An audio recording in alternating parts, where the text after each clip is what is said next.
ಹಸು ನೋಡೋದು ಕರು.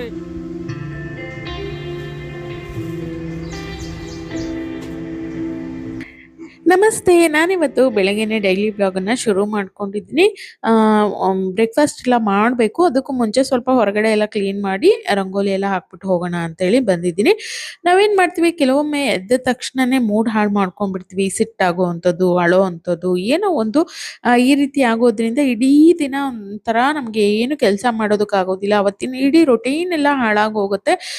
ಹಾಗಾಗಿ ಇಡೀ ದಿನನೇ ನಮ್ಗೆ ಯಾಕಾದರೂ ಇವತ್ತಿನ ದಿನ ಬೆಳಗಾಗಿದೆಯೋ, ಯಾಕಾದರೂ ಶುರುವಾಗಿದೆಯೋ ಅನ್ನೋ ರೀತಿನೂ ಕೆಲವೊಮ್ಮೆ ಆಗತ್ತೆ. ಹಾಗಾಗಿ ಬೆಳಗ್ಗೆ ಎದ್ದ ತಕ್ಷಣ ಏನು ಹಿಂದಿಂದಿರತ್ತೆ, ಹಿಂದಿನ ದಿನ ಏನು ನಡೆದಿರತ್ತೆ ಅದನ್ನೆಲ್ಲ ಬಿಟ್ಟಾಕ್ಬಿಟ್ಟು ಆರಾಮಾಗಿ ಒಳ್ಳೆ ಮೈಂಡಿಂದ, ಒಳ್ಳೆ ಮನಸ್ಸಿಂದ, ಒಳ್ಳೆ ಮೂಡಲ್ಲಿ ಎದ್ದರೆ ಖಂಡಿತ ಅವತ್ತಿನ ದಿನ ಫ್ರೆಶ್ ಆಗಿರತ್ತೆ, ಹೊಸದಾಗಿರತ್ತೆ. ಏನೋ ಪ್ರತಿದಿನ ಹೊಸದಾಗಿನೇ ಇರತ್ತೆ. ಅದನ್ನು ನಾವು ನೋಡೋವಂಥ ವಿಧಾನ ಚೇಂಜ್ ಮಾಡ್ಕೊಳ್ಬೇಕು ಅಷ್ಟೇನೆ. ಪ್ರತಿದಿನ ಅದೇ ಕೆಲಸಗಳು ಆದರೂ ಕೂಡ ಮಾಡುವಂಥ ಉತ್ಸಾಹ ನಮ್ಮಲ್ಲಿ ಇರಬೇಕು.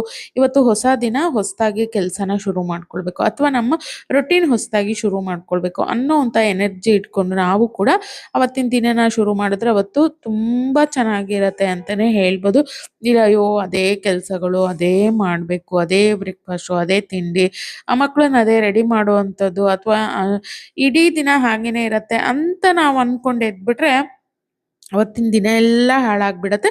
ಮೂಡು ಯಾರಿಗೂ ಚೆನ್ನಾಗಿರೋದಿಲ್ಲ. ಜೊತೆಗೆ ನಮ್ಮ ಒಂದು ಮೈಂಡ್ ಸೆಟ್ ಕೂಡ ಹಾಳಾಗ್ಬಿಡತ್ತೆ. ಹಾಗಾಗಿ ನಾನಿಲ್ಲಿ ಮೊದಲು ಹೊರಗಡೆ ಎಲ್ಲ ಗುಡಿಸ್ಕೊಂಡು ಆನಂತರ ರಂಗೋಲಿ ಕೂಡ ಹಾಕ್ಕೊಳ್ತಾ ಇದ್ದೀನಿ. ಎಲ್ಲ ಒರೆಸ್ಕೊಂಡು ರಂಗೋಲಿ ಹಾಕ್ಕೊಳ್ತಾ ಇದ್ದೀನಿ.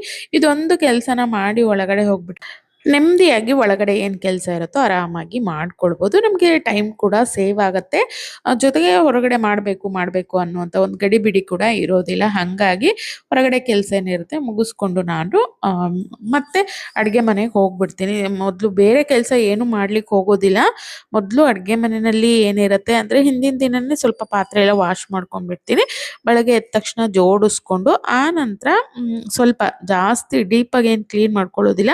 ಹಾಗೇನೆ ರಾತ್ರಿ ಒರೆಸಿದ್ದೆ ಅಂದರೆ ಬೆಳಗ್ಗೆ ಏನು ಮತ್ತೆ ಒರೆಸ್ಕೊಳ್ಳೋದಿಲ್ಲ. ರಾತ್ರಿ ಒರೆಸಿಲ್ಲ ಅಂತಂದರೆ ಹಾಗೆ ಲೈಟಾಗಿ ಮೇಲ್ಗಡೆ ಎಲ್ಲ ನೀಟಾಗಿ ಒರೆಸ್ಕೊಂಡ್ಬಿಟ್ಟು ಆ ನಂತರ ಅಡುಗೆನ ಶುರು ಮಾಡ್ಕೊಳ್ತೀನಿ. ಇದು ಪ್ರತಿ ದಿನದ ರೊಟೀನ್ ಅಂತಲೇ ಹೇಳ್ಬೋದು. ಇದರಲ್ಲಿ ಯಾವುದೇ ಒಂದು ಬದಲಾವಣೆ ಇರೋದಿಲ್ಲ. ಇವತ್ತು ನಾನು ಬ್ರೇಕ್ಫಾಸ್ಟಿಗೆ ಮೆಂತ್ಯ ಬಾತನ್ನ ಮಾಡ್ತಾ ಇದ್ದೀನಿ. ಸಾಮಾನ್ಯವಾಗಿ ನಾನು ರೈಸ್ ಐಟಮನ್ನೇ ಜಾಸ್ತಿ ಮಾಡೋದು.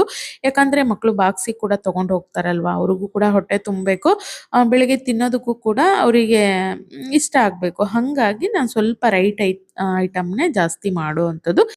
ಇಲ್ಲಿ ನಾನು ಮೆಂತ್ಯ ಬಾತಿಗೆ ಮಸಾಲೆ ಹುರ್ಕೊಳ್ತಾ ಇದ್ದೀನಿ. ಈರುಳ್ಳಿ, ಬೆಳ್ಳುಳ್ಳಿ, ಶುಂಠಿ, ಟೊಮೊಟೊ, ಹಸಿರು ಮೆಣಸು ಮತ್ತು ಹೋಲ್ ಮಸಾಲ, ಚಕ್ಕೆ, ಲವಂಗ, ಏಲಕ್ಕಿ ಅದನ್ನೆಲ್ಲ ಕೂಡ ಕಾಳುಮೆಣಸು ಎಲ್ಲನೂ ಹಾಕ್ಕೊಂಡಿದ್ದೀನಿ. ಸ್ವಲ್ಪ ಪುದೀನ ಜೊತೆಗೆ ಕೊತ್ತಂಬರಿ ಸೊಪ್ಪು ಎಲ್ಲವನ್ನ ಹುರ್ಕೊಂಡು ಇದನ್ನು ರುಬ್ಬಿ ಎತ್ತಿಟ್ಕೊಳ್ಬೇಕು. ನೀರೇನೋ ಹಾಕ್ದೇನೆ ರುಬ್ಕೊಳ್ಬೇಕು.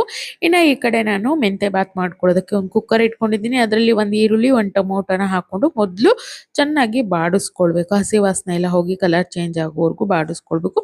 ಇದು ಒಂದು ಸ್ವಲ್ಪ ಬಟಾಣಿ ಉಳಿದಿತ್ತು, ಅದು ಮೊಳಕೆ ಕೂಡ ಬಂದಿತ್ತು, ಅದನ್ನು ಕೂಡ ಸೇರಿಸ್ಕೊಳ್ತಾ ಇದ್ದೀನಿ. ಹಸಿ ಬಟಾಣಿ ಇದ್ದರೆ ಅದನ್ನಾದರೂ ಹಾಕ್ಕೊಳ್ಬೋದು. ಆನಂತರ ಮೆಂತ್ಯ ಸೊಪ್ಪು ಒಂದು ಹಿಡಿಯಾಗೋಷ್ಟು ಮೆಂತ್ಯ ಸೊಪ್ಪು ಹಾಕ್ಕೊಂಡು ಚೆನ್ನಾಗಿ ಬಾಡಿಸ್ಕೊಂಡು ಆದಮೇಲೆ ನಾವೇನು ರುಬ್ಬಿಟ್ಕೊಂಡಿದ್ವಲ್ಲ ಮಸಾಲೆ ಅದನ್ನು ಹಾಕ್ಕೊಂಡು ಮಿಕ್ಸ್ ಮಾಡಿಕೊಂಡು ಸ್ವಲ್ಪ ಅರಿಶಿನ, ನಿಮ್ಮ ಅಕ್ಕಿ ಎಷ್ಟು ತೊಗೊಂಡಿರ್ತೀರೋ ಅದ್ರ ಮೇಲ್ಗಡೆ ಅದಕ್ಕೆ 2 ಪಟ್ಟಾಗುವಷ್ಟು ನೀರು, ರುಚಿಗೆ ಎಷ್ಟು ಬೇಕೋ ಅಷ್ಟು ಉಪ್ಪನ್ನು ಹಾಕ್ಕೊಳ್ಬೇಕು. ಕೊನೆಯಲ್ಲಿ ನೀರು ಕುದಿಯುವಂಥ ಸಮಯದಲ್ಲಿ ನಾನು ನಿಂಬೆಹಣ್ಣಿನ ರಸನ ಹಾಕ್ಕೊಳ್ತಾ ಇದ್ದೀನಿ. ನಿಂಬೆಹಣ್ಣು ಹಾಕ್ಕೊಳ್ಳೋದ್ರಿಂದ ಟೇಸ್ಟು ಚೆನ್ನಾಗಿ ಬರುತ್ತೆ. ಹಾಗಾಗಿ ಆ ನಂತರ ನೆನೆಸಿ ತೊಳೆದಿಟ್ಕೊಂಡಿರೋವಂಥ ಅಕ್ಕಿ, ಕೊನೆಯಲ್ಲಿ ಸ್ವಲ್ಪ ಕಸೂರಿ ಮೇಥಿ, ಇದು ಆಪ್ಷನಲ್ಲು, ಬೇಕಿದ್ರೆ ಹಾಕ್ಕೊಳ್ಬೋದು, ಹಾಗೆ ಕೂಡ ಮಾಡ್ಕೊಳ್ಬೋದು. ಒಳ್ಳೆ ಘಮ ಇರತ್ತೆ ಅಂತ ಹೇಳಿ ನಾನು ಕಸೂರಿ ಮೇಥಿನ ಸೇರಿಸ್ಕೊಳ್ತೀನಿ.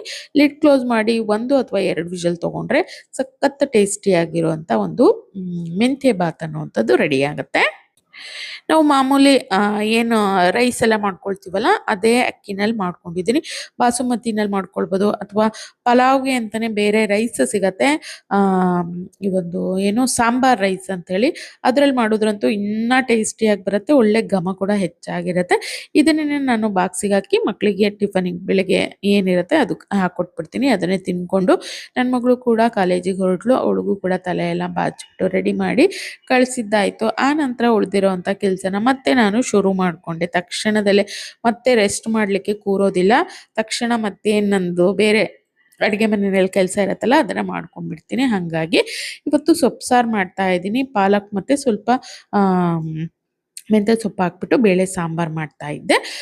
ಅಂದರೆ ಅದು ಸ್ವಲ್ಪ ನಾವು ಗ್ರೀನ್ ಕಲರೇ ಹೆಚ್ಚಾಗಿ ಮಾಡೋದು. ಇವತ್ತು ಮಕ್ಕಳು ಇರಲಿ ಅಮ್ಮ ಇವತ್ತು ರೆಡ್ ಚಿಲ್ಲಿ ಹಾಕ್ಬಿಟ್ಟು ಮಾಡು ಅಂತಂದ್ರು. ಹಾಗಾಗಿ ರೆಡ್ ಚಿಲ್ಲಿ ಹಾಕ್ಬಿಟ್ಟು ಸಾಂಬಾರು ಕೂಡ ರೆಡಿ ಮಾಡ್ಕೊಂಡಿದ್ದಾಯಿತು. ಇದಾದ ತಕ್ಷಣ ಸ್ವಲ್ಪ ಡ್ರೈ ಪಲ್ಯ ರೀತಿ ಮಾಡೋಣ ಅಂಥೇಳಿ ಕ್ಯಾರೆಟು ಬೀನ್ಸು ಎಲ್ಲ ಹೆಚ್ಚಿ ಬೇಯಿಸಿಟ್ಕೊಂಡಿದ್ದೆ ಹಬೆನಲ್ಲಿ. ಅದನ್ನು ಕೂಡ ಸೇರಿಸ್ಕೊಂಡು ಡ್ರೈ ಪಲ್ಯ ಇಲ್ಲಿ ಮಾಡ್ಕೊಳ್ತಾ ಇದ್ದೀನಿ. ಸಾಮಾನ್ಯ ಡ್ರೈ ಪಲ್ಯ ಅನ್ನಕ್ಕೆಲ್ಲ ನೆಂಚ್ಕೊಂಡು ತಿನ್ನಲಿಕ್ಕೆ ತುಂಬ ಚೆನ್ನಾಗಿರುತ್ತೆ. ಈ ರೀತಿ ಸೊಪ್ಪು ಸಾರುಗಳು, ಬೇಳೆ ಸಾರು ಎಲ್ಲ ಮಾಡಿದಾಗ ಅಥವಾ ತಿಳಿ ಸಾರು ಎಲ್ಲ ಮಾಡಿದಾಗ ತುಂಬ ಚೆನ್ನಾಗಿರುತ್ತೆ. ಅಥವಾ ಚಪಾತಿಗೂ ಕೂಡ ನಾವು ಸೈಡ್ ಡಿಶ್ ಆಗಿ ಬಳಸ್ಬೋದು ಅಥವಾ ಹಾಗೆ ಕೂಡ ತಿನ್ಬೋದು. ಟೇಸ್ಟಿಯಾಗಿರುತ್ತೆ ಡ್ರೈ ಪಲ್ಯ. ಮಕ್ಕಳೇನು ಅಷ್ಟು ಇಷ್ಟಪಡೋದಿಲ್ಲ. ನಾನು ಇದನ್ನ ತುಂಬ ಕಡಿಮೆನೇ ಮಾಡೋದು. ತುಂಬ ಪ್ರತಿದಿನ ಮಾಡ್ಲಿಕ್ಕೆ ಹೋಗೋದಿಲ್ಲ. ಅಪರೂಪಕ್ಕೊಮ್ಮೆ ಈ ರೀತಿ ಡ್ರೈ ಪಲ್ಯ ಮಾಡ್ತಾ ಇರ್ತೀನಿ. ಇವತ್ತು ಕ್ಯಾರೆಟು ಮೆಣಸಿನ ಡ್ರೈ ಪಲ್ಯ ಮಾಡಿ ಸಾಂಬಾರು ಮಾಡಿ ಎತ್ತಿಟ್ಬಿಟ್ಟು ಆನಂತರ ಏನು ಪಾತ್ರೆ ಎಲ್ಲ ಆಗಿತ್ತಲ್ಲ ಎಲ್ಲನೂ ಕೂಡ ಕ್ಲೀನಾಗಿ ವಾಶ್ ಮಾಡಿಕೊಂಡೆ. ಪಾತ್ರೆ ಎಲ್ಲ ವಾಶ್ ಮಾಡ್ಕೊಂಡು ಆದಮೇಲೆ ಅದು ನೀರೆಲ್ಲ ಹೋದ್ಮೇಲೆ ನೀಟಾಗಿ ಎಲ್ಲ ಪಾತ್ರೆ ಎಲ್ಲ ಜೋಡಿಸ್ಕೊಳ್ತಾ ಇದ್ದೀನಿ. ಪಾತ್ರೆ ಎಲ್ಲ ಜೋಡಿಸ್ಕೊಂಡಿದ್ದಾದ್ಮೇಲೆ ಮೊದಲು ಅಡುಗೆ ಮನೆ ಕ್ಲೀನ್ ಮಾಡ್ಕೊಂಡ್ಬಿಡ್ತೀನಿ. ಕಟ್ಟೆ ಎಲ್ಲ ಕ್ಲೀನ್ ಮಾಡಿಕೊಂಡು ಅದು ಕ್ಲೀನ್ ಆಗಿದೆ ಸೋಪ್ ನೀರೆಲ್ಲ ಹಾಕ್ಬಿಟ್ಟು ಸಿಂಕು ಗ್ಯಾಸು ಎಲ್ಲನೂ ಕೂಡ ಕ್ಲೀನ್ ಮಾಡ್ಕೊಂಡು ಆದಮೇಲೆ ಕಸ ಎಲ್ಲ ಗೂಡಿಸ್ಕೊಂಡೆ. ಕಸ ಎಲ್ಲ ಗೂಡಿಸ್ಕೊಂಡು ಆನಂತರ ನೆಲ ಕೂಡ ಒರೆಸ್ಕೊಳ್ತಾ ಇದ್ದೀನಿ. ಇದೊಂದು ಕೆಲಸ ನಮ್ಮದು ಏನು ಮನೆ ಕೆಲಸ ರೆಗ್ಯುಲರಾಗಿ ಮಾಡುವಂಥದ್ದು. ಇದು ಮುಗಿಸ್ಕೊಂಡ್ಬಿಟ್ರೆ ನಿಮ್ಗೆ ಅರ್ಧ ಸಮಾಧಾನ ಅನಿಸುತ್ತೆ. ಆಮೇಲೆ ಆರಾಮಾಗಿ ಉಳಿದಿರೋಂಥ ಕೆಲಸಗಳನ್ನು ಮಾಡ್ಕೊಳ್ಬೋದು. ಇನ್ನು ನಂದು ಕೂಡ ಸ್ನಾನ ಪೂಜೆ ತಿಂಡಿ ಎಲ್ಲನೂ ಆಯಿತು. ಆನಂತರ ಮಿಷಿನಿಗೆ ಸ್ವಲ್ಪ ಬಟ್ಟೆ ಕೂಡ ಹಾಕ್ಕೊಂಡಿದ್ದೆ ಅದೆಲ್ಲನೂ ಬಂದಿತ್ತು. ಅದನ್ನೆಲ್ಲ ಒಣಗಿ ಹಾಕ್ತಾ ಇದ್ದೀನಿ. ಇದು ನಮ್ಮ ಹೆಣ್ಮಕ್ಳ ಕಂಪಲ್ಸರಿ ರೊಟೀನು ಅಂತಲೇ ಹೇಳ್ಬೋದು. ಇದನ್ನು ಬಿಟ್ಟು ಬೇರೆ ಕೆಲಸಗಳು ಹೆಚ್ಚಾಗಿರೋದಿಲ್ಲ. ನಾನು ಏನಿರುತ್ತೋ ಅದನ್ನು ಖಂಡಿತ ನಿಮ್ಮ ಜೊತೆ ಶೇರ್ ಮಾಡ್ಕೊಳ್ಳೋದಕ್ಕೆ ಟ್ರೈ ಮಾಡ್ತಾ ಇರ್ತೀನಿ. ಬಟ್ಟೆ ಎಲ್ಲ ಒಣಗಾಕೊಳ್ತಾ ಇದ್ದೀನಿ. ಇನ್ನು ಏನು ಇವತ್ತು ಮಂಗಳವಾರ ಜೊತೆಗೆ ಅಮಾವಾಸ್ಯೆ ಪೂಜೆ ಅದನ್ನೆಲ್ಲ ನಾನು ಹೆಚ್ಚಾಗಿ ವಿಡಿಯೋ ಮಾಡಲಿಕ್ಕೆ ಹೋಗಲಿಲ್ಲ. ಸ್ವಲ್ಪ ನಿಧಾನವಾಗಿ ಸಮಾಧಾನದಲ್ಲಿ ಪೂಜೆ ಎಲ್ಲ ಮಾಡ್ಕೊಳ್ಬೇಕಿತ್ತು. ಹಾಗಾಗಿ ಅದನ್ನೆಲ್ಲ ವಿಡಿಯೋ ಮಾಡಲಿಕ್ಕೆ ಹೋಗಲಿಲ್ಲ ನಾನು. ಹಾಗೆಯೇ ನಾನು ಪೂಜೆ ಎಲ್ಲ ಮುಗಿಸ್ಕೊಂಡಿದ್ದಾದಮೇಲೆ ಬಟ್ಟೆ ಒಣಗಿ ಹಾಕ್ಬಿಟ್ಟು ಅದೇ ಟೈಮಿಗೆ ಗಿಡಗಳು ಕೂಡ ಒಣಗಿತ್ತು. ಅದಕ್ಕೂ ಕೂಡ ಎಲ್ಲನಕ್ಕೂ ನೀರು ಹಾಕ್ಕೊಂಡು ಆನಂತರ ನೆನ್ನೆ ಹಾಕಿರೋಂಥ ಬಟ್ಟೆಗಳೆಲ್ಲ ಒಣಗಿತ್ತಲ್ಲ ಅದನ್ನೆಲ್ಲ ತಂದು ಹಾಕ್ಕೊಂಡಿದ್ದೆ. ಅದನ್ನೆಲ್ಲ ಮಡ್ಚಿ ತೆಗೆದಿಟ್ರೆ ಇವತ್ತಿನ ಒಂದು ದಿನದ ಒಂದು ಕೆಲಸ ಒಂದು ಅರ್ಧ ಭಾಗದಷ್ಟು ಕಂಪ್ಲೀಟಾಗಿ ಮುಗೀತು ಅಂತಲೇ ಹೇಳ್ಬೋದು. ಇನ್ನು ಮಧ್ಯಾಹ್ನಕ್ಕೆ ಸಾಂಬಾರು ಪಲ್ಯ ಎಲ್ಲ ರೆಡಿ ಇತ್ತು. ಹಾಗಾಗಿ ಅಡುಗೆ ಏನು ಮಾಡೋಂಗಿರಲಿಲ್ಲ. ಅನ್ನ ಒಂದು ಮಾಡ್ಕೊಂಬಿಟ್ರೆ ಆಯಿತು. ಹಾಗಾಗಿ ಇನ್ನು ನಂದು ಯೂಟ್ಯೂಬ್ ಕೆಲಸಗಳು ಮತ್ತು ಬೇರೆ ಏನು ಕೆಲಸ ಇರುತ್ತೆ ಕ್ಲೀನಿಂಗ್ ಕೆಲಸ ಅದನ್ನೆಲ್ಲ ಮಾಡಿಕೊಳ್ಬೇಕು. ಇದಾಗಿತ್ತು ಸ್ನೇಹಿತರೆ ಇವತ್ತಿನ ಒಂದು ಪುಟಾಣಿ ವ್ಲಾಗ್ ಅಂತಲೇ ಹೇಳ್ಬೋದು. ನಾನು ಸಿಗ್ತೀನಿ ಮತ್ತೊಂದು ಹೊಸ ವಿಡಿಯೋದೊಂದಿಗೆ. ನನ್ನ ವಿಡಿಯೋಗಳು ನಿಮ್ಗೆ ಏನಾದರೂ ಇಷ್ಟ ಆಗ್ತಾ ಇತ್ತು ಅಂದರೆ ಖಂಡಿತ ವಿಡಿಯೋಗೊಂದು ಲೈಕ್ ಮಾಡೋದನ್ನು ಮರಿಬೇಡಿ. ಹಾಗೆ ಸಬ್ಸ್ಕ್ರೈಬ್ ಮಾಡಿಕೊಂಡು ನನಗೂ ಕೂಡ ಸಪೋರ್ಟ್ ಮಾಡಿ ಅಂತ ಕೇಳ್ಕೊಳ್ತಾ ಇವತ್ತಿನ ವಿಡಿಯೋನ ಇಲ್ಲಿಗೆ ಎಂಡ್ ಮಾಡ್ತಾ ಇದ್ದೀನಿ. ನಾನು ಸಿಗ್ತೀನಿ ಮತ್ತೊಂದು ಹೊಸ ವಿಡಿಯೋದೊಂದಿಗೆ. ಹೋಗಿ ಬರಲಾ. Thank you.